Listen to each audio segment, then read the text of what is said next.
Hamas के लड़ाकों ने 7 अक्टूबर को इसराइल पर हमला कर दिया था। हमास के इस अभियान को नाम दिया गया था ऑपरेशन अल एक्सा फ्लड। इस हमले के बाद सवाल यह उठ रहा है कि इस ऑपरेशन की योजना किन लोगों ने बनाई। ऑब्जर्वर्स एंड डिफेंस एनालिस्ट्स के मुताबिक इस हमले ने इसराइल को सकते में डाल दिया है। फलस्तीन के चरमपंथी संगठन हमास का गजा पर नियंत्रण है। उसके कई वरिष्ठ नेता मीडिया में चेहरा ढके हुए नजर आते हैं। वहीं उसके अन्य नेताओं ने अपना अधिकांश जीवन इसराइल के हत्या के प्रयासों से बचने में बिताया है। कौन है हमास का टॉप 6 लीडर्स? जानने के लिए वीडियो को अंत तक जरूर देखें। नंबर 1, मोहम्मद दीफ। मोहम्मद दीफ ने उन सुरंगों को बनाने की योजना बनाई जिससे हमास के लड़ाके गजा से इसराइल में दाखिल हुए। उनका असली नाम मोहम्मद दीब अल मसरी है। उनके निकनेम अबू खालिद और अल दीफ है। वो हमास के सैन्य संगठन इज़े अल दीन अल कास्म ब्रिगेड के प्रमुख हैं। उनका जन्म 1965 में गजा में हुआ था। फलस्तीनी उन्हें मास्टरमाइंड के रूप में जानते हैं, वहीं इसराइली उन्हें द मैन ऑफ डेथ या द फाइटर विद 9 लाइव्स के नाम से पुकारते हैं।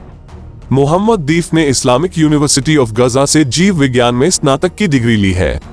यूनिवर्सिटी में वे अभिनय और थिएटर के प्रति अपने प्रेम के लिए जाने जाते थे। उन्होंने कलाकारों का एक ग्रुप बनाया था।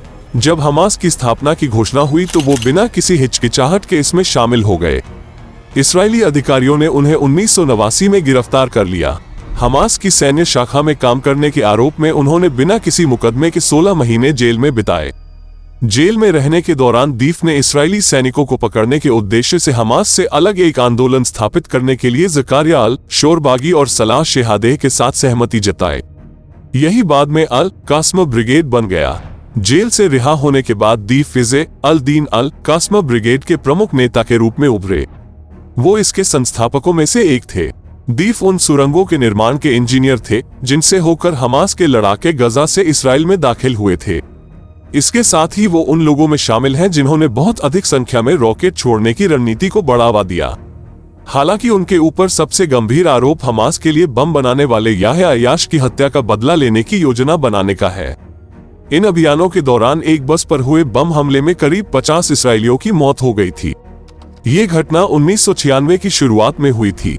इसके अलावा उनका नाम 1990 के दशक में 3 इसराइली सैनिकों को अगवा कर हत्या करने के मामले में भी आया था। इसराइल ने 2000 में उन्हें गिरफ्तार कर जेल में डाल दिया था, लेकिन दूसरे इंतिफादा की शुरुआत में वो उसकी जेल से फरार होने में सफल हो गए थे। उनकी हत्या का सबसे गंभीर प्रयास 2002 में हुआ था, लेकिन वो चमत्कारिक रूप से बच गए थे। इस हमले में उनकी एक आंख चली गई। हालांकि इसराइल का कहना है कि उन्होंने एक पैर और एक हाथ भी खो दिया था। हत्या के प्रयासों का शिकार होने के बाद उन्हें बोलने में भी कठिनाई होती है।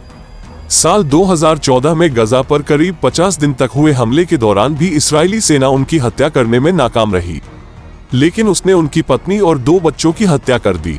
द क्लाउन नाम के नाटक में अबू खालिद का रोल करने की वजह से उन्हें अबू खालिद के नाम से भी पुकारा जाने लगा। अबू खालिद एक ऐतिहासिक चरित्र है। नंबर 2, मारवान इस्सा। इसराइल मारवान इस्सा को शब्दों की जगह कर्मों वाला व्यक्ति बताता है। उसका कहना है कि वो इतने चतुर हैं कि प्लास्टिक को धातु में बदल सकते हैं। मारवान इस्सा को मोहम्मद दीफ का दाहिना हाथ माना जाता है।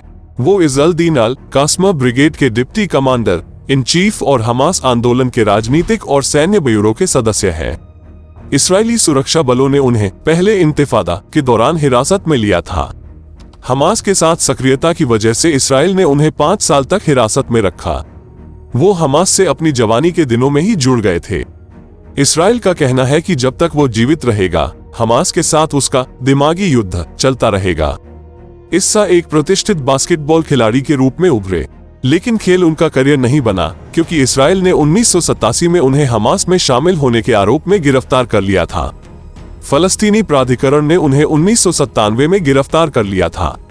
उन्हें तब तक रिहा नहीं किया गया जब तक कि 2000 अल अक्सा इंतिफादा शुरू नहीं हुआ। जेल से रिहा होने के बाद इस्सा ने is Al Deen Al कास्म brigade में सैन्य प्रणालियों को विकसित करने में महत्वपूर्ण भूमिका निभाई। हमास में महत्वपूर्ण भूमिका की वजह से इस्सा का नाम इसराइल की मोस्ट वांटेड लोगों की लिस्ट में शामिल है। साल 2006 में दीफ और is Al Deen Al कास्म brigade के प्रमुख नेताओं की एक बैठक के दौरान इसराइल ने उनकी हत्या का प्रयास किया।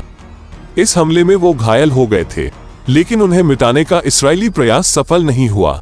इस्राएली लड़ाकू विमानों ने 2014 में गजा पर हमले के दौरान उनके घर को तबाह कर दिया। इसमें उनके एक भाई की मौत हो गई थी। साल 2011 तक उनका चेहरा किसी ने नहीं देखा था। दरअसल उस साल एक ग्रुप फोटो आई थी।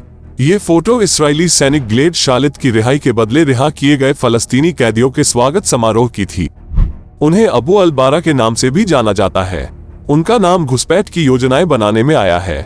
इनमें 2012 के शेल स्टोन्स से लेकर 2023 के अल अक्सा फ्लड जैसे अभियान शामिल है। Number 3, Yahya Sinwar. अमेरिका ने सितंबर 2015 में याह्या सिनवार का नाम अपने अंतर्राष्ट्रीय चरमपंथियों की काली सूची में डाला था। सिनवार हमास के नेता है। वो गजा पट्टी में इसके पॉलिटिकल ब्यूरो के प्रमुख है। साल 1962 में पैदा हुए सिनवार हमास की सिक्योरिटी सर्विस मज्द के संस्थापक है।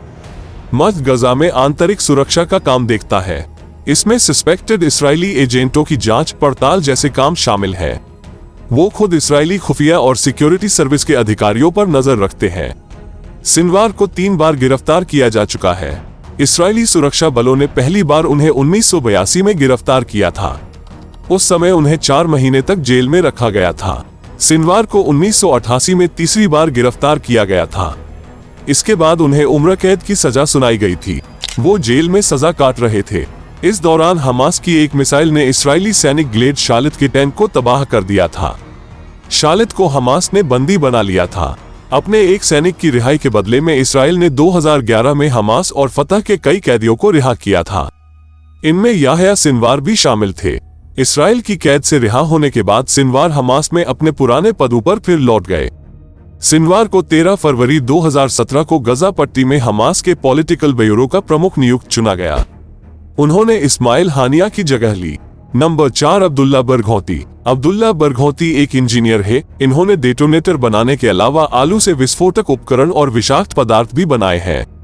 बरघौती का जन्म 1972 में कुवैत में हुआ था। वो 1990 में दूसरे खाड़ी युद्ध के बाद जॉर्डन रहने चले गए थे। दक्षिण कोरियाई विश्वविद्यालय में 3 साल तक इलेक्ट्रॉनिक इंजीनियरिंग की पढ़ाई करने से पहले तक उनके पास जॉर्डन की नागरिकता थी। वहां से उन्होंने विस्फोटक बनाना सीखा। वो अपनी पढ़ाई पूरी नहीं कर सके क्योंकि उससे पहले ही उन्हें फलस्तीन में प्रवेश करने का परमिट मिल गया था।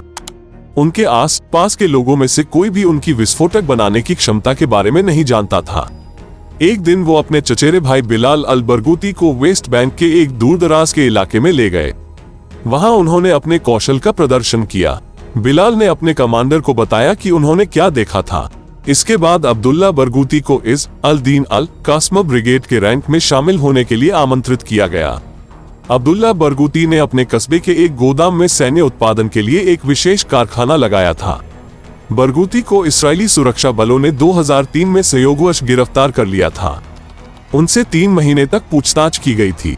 बरगूती को दर्जनों इस्राएलियों की मौत के लिए जिम्मेदार माना जाता है। उन पर जब दूसरी बार मुकदमा चलाया गया तो सुनवाई में इन मृतकों के परिजन भी शामिल हुए। उन्हें इस्राएल के इतिहास में सबसे लंबी सजा दी गई थी। उन्हें कुछ समय के लिए एकांतवास में रखा गया था।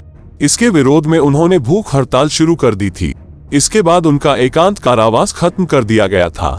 बरगूती को प्रिंस ऑफ शेडो के नाम से भी जाना जाता है। उन्हें जेल के अंदर इसी नाम से लिखी गई किताब के बाद प्रिंस ऑफ द शेडो उपनाम मिला था। इस किताब में उन्होंने अपने जीवन और अन्य कैदियों के साथ किए गए अभियानों के बारे में बताया है। नंबर 5, इस्माइल हानिया। इस्माइल हानिया हमास के पॉलिटिकल ब्यूरो के प्रमुख और 10वीं फलस्तीनी सरकार के प्रधानमंत्री हैं। उनका उपनाम अबू अल अब्द है। उनका जन्म फलस्तीनी रिफ्यूजी कैंप में हुआ था। वे 2006 से फलस्तीन के प्रधानमंत्री के रूप में काम कर रहे हैं। इसराइल ने उन्हें 1989 में 3 साल के लिए कैद कर लिया था। इसके बाद उन्हें हमास के कई नेताओं के साथ माज अल ज़ुहूर निर्वासित कर दिया गया था। यह इसराइल और लेबनान के बीच एक नो मेंस लैंड है। वहां वे 1 साल तक रहे। निर्वासन पूरा होने के बाद वो गजा लौट आए। उन्हें 1997 में हमास आंदोलन के आध्यात्मिक नेता शेख अहमद यासीन के कार्यालय का प्रमुख नियुक्त किया गया। इससे उनकी हैसियत बढ़ गई। हमास ने 16 फरवरी 2006 को उन्हें फलस्तीन का प्रधानमंत्री नामित किया था। उन्हें उसी साल 20 फरवरी को नियुक्त भी कर दिया गया था। लेकिन 1 साल बाद ही फलस्तीनी नेशनल अथॉरिटी के प्रमुख महमूद अब्बास ने उन्हें उनके पद से बर्खास्त कर दिया। ऐसा इसलिए किया गया क्योंकि इस अल दीन अल कास्म ब्रिगेड ने गजा पट्टी पर कब्जा कर लिया था। उसने अब्बास के फतह आंदोलन के प्रतिनिधियों को निकाल दिया था। एक हफ्ते तक चली लड़ाई में कई लोग मारे गए थे। हानिया ने अपनी बर्खास्तगी को असंवैधानिक बताते हुए खारिज कर दिया था। उनका कहना था कि उनकी सरकार अपने कर्तव्यों को जारी रखेगी और फलस्तीनी लोगों के प्रति अपनी जिम्मेदारियों को नहीं छोड़ेगी। उसके बाद से हानिया ने कई बार फतह के साथ सुलह की अपील भी की है। हानिया को 6 मई 2017 को हमास के पॉलिटिकल ब्यूरो का प्रमुख चुना गया था। अमेरिका के विदेश विभाग ने 2018 में हानिया को आतंकवादी घोषित किया था। नंबर 6, खालिद मशाल। मशाल हमास आंदोलन के संस्थापकों में से एक है। वे इसकी स्थापना के बाद से ही इसके पॉलिटिकल ब्यूरो के सदस्य हैं। मशाल अबू अल वालिद का जन्म 1956 में वेस्ट बैंक के सिलवाड गांव में हुआ था। उन्होंने अपनी प्राथमिक शिक्षा वहीं हासिल की। बाद में उनका परिवार कुवैत चला गया, जहां उन्होंने अपनी प्राथमिक और माध्यमिक शिक्षा पूरी की। मशाल 1996 और 2017 के बीच हमास के पॉलिटिकल ब्यूरो के अध्यक्ष भी रहे।